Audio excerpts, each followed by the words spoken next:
Hello everyone, I once again welcome you all to my YouTube channel English Vanessa. So in this video we are going to discuss a different history which you have in your degree semester 2. So before moving further, let us know about the author, who is Sujata Bhatt. So the Sujata Bhatt was an award-winning poet. She spent most of her childhood in India before immigrated to America. Her poetry captures the rhythm of natural speech and often reflect the emotions associated with navigation, multicultural and multilingual contexts. This poem is one of those. So let's start today's poem, A Different History. So this title tells us about the different histories, different cultures and backgrounds like Greek mythology, Indian culture and religion, and British colonization.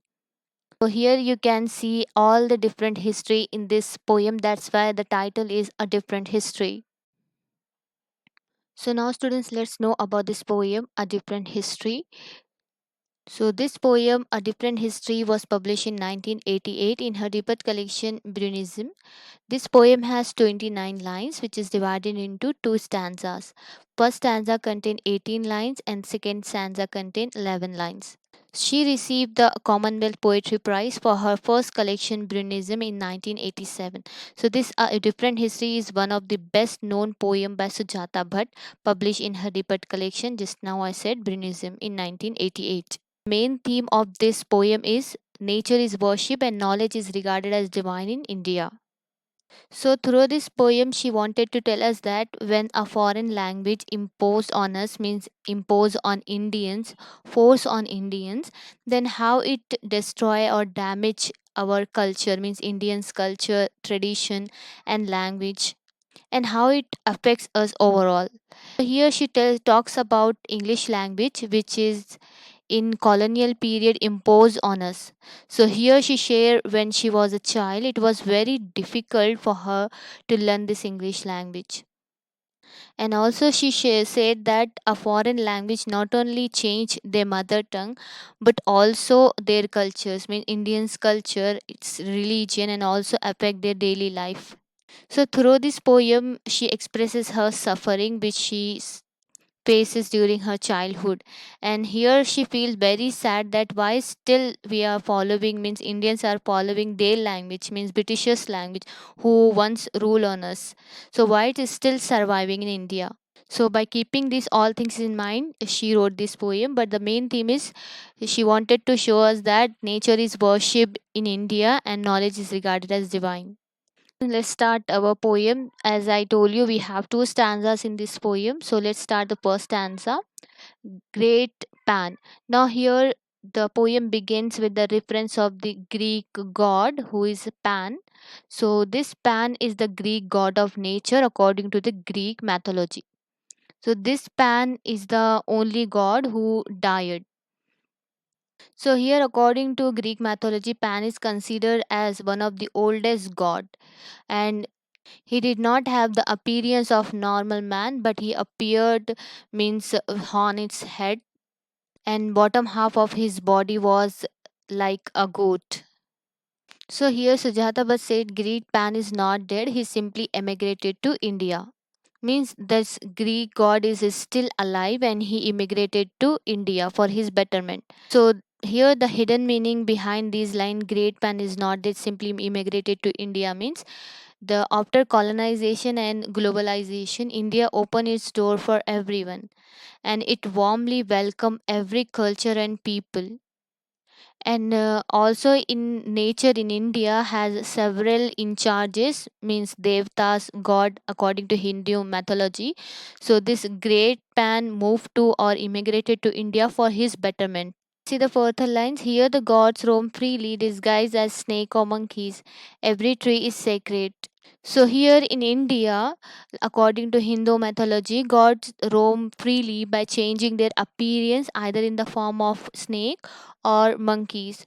Here the poet wanted to say us that how Indians welcome all people and their culture, and do these Hindus do puja of means everything like a snake or monkeys.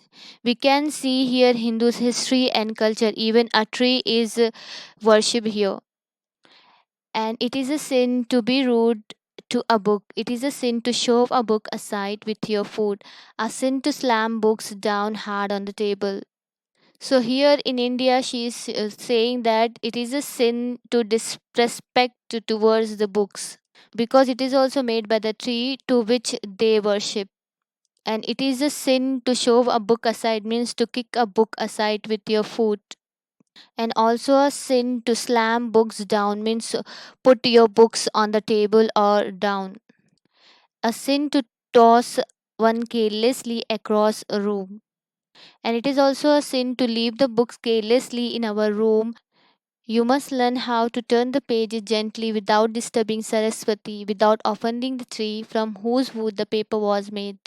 So here she is giving advices that we must learn how to use the book so that the goddesses wouldn't disturb. So here according to Hindu mythology, Saraswati is the goddesses of knowledge. And also we do respect to the tree because we get it often slaughtering the tree. So to give respect to that sacrifice of the tree, we should give respect to the papers, means from whose wood the paper is was made. This is all about the first stanza. Now let's see the second stanza. So let's start the second stanza. Which language has not been the oppressor's tongue? Which language truly meant to murder someone? And how does it happen that after the torture, after the soul has been cropped, with the long scythe sweeping out of the conqueror's face, the unborn grandchildren grow to love that strange language?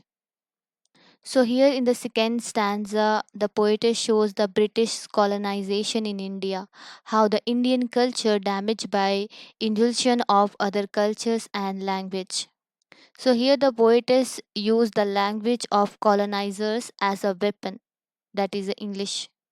So, here she uses this English language as a weapon. Through that language, the Britishers oppressed or killed or torture at once, means at once they tortured Indians or killed Indians.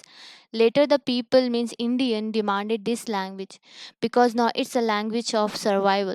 Here the poet says that this is the present generation, what will happen tomorrow? The children and grandchildren of tomorrow would definitely love this strange language called English. So the future generation may not be aware of the torture or pain which given by the Britishers by this English language. So here students, in the first line she is asking questions to the Indian that is it not the language of the one who oppressed us, then why we are speaking this language, why this language is still flourishing in India? The second question she asks, which language truly meant to murder someone? So, which means that Britishers snatch or murder our Indian language and impose their language, that is English. And how does it happen that after the torture of after the soul has been cropped with the long scythe is sweeping out of the conquer space? So here student, this scythe is nothing but it is a tool which is used to cut the crop,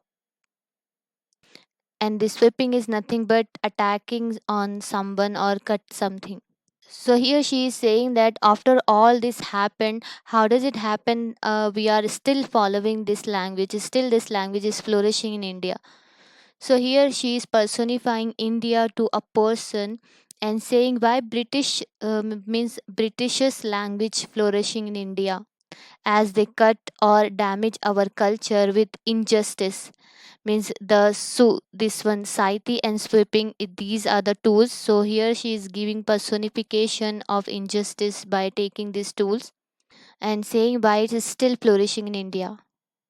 The unborn grandchildren grow to love that strange language. So here the children, means now present children, they are giving preference to the British language because it is a language for survival now rather than our own language. So here she is saying that so they are the, means the unborn children, means the children who are going to come, that the grandchildren or children of tomorrow, they will prefer this, definitely love this strange language which is called English. So that only she is saying that why we are preparing to the language who destroy us and our culture. So students, this is all about the poem. So, students, this poem she wrote with an intention that we should turn to our tradition.